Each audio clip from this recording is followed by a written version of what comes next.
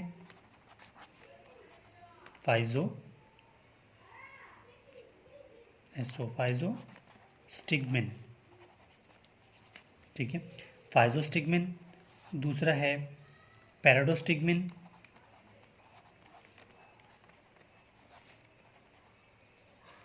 और थर्ड जो है वो है नियोस्टिग्मन।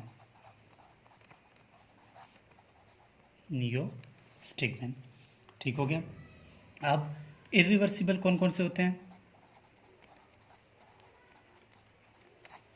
इरिवर्सिबल कौन कौन से होते हैं। इरिवर्सिबल में आपने याद रखना है आइसोथायोफेट,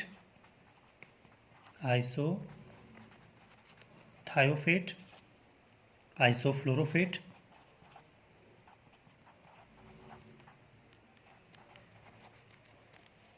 पैराथायोन।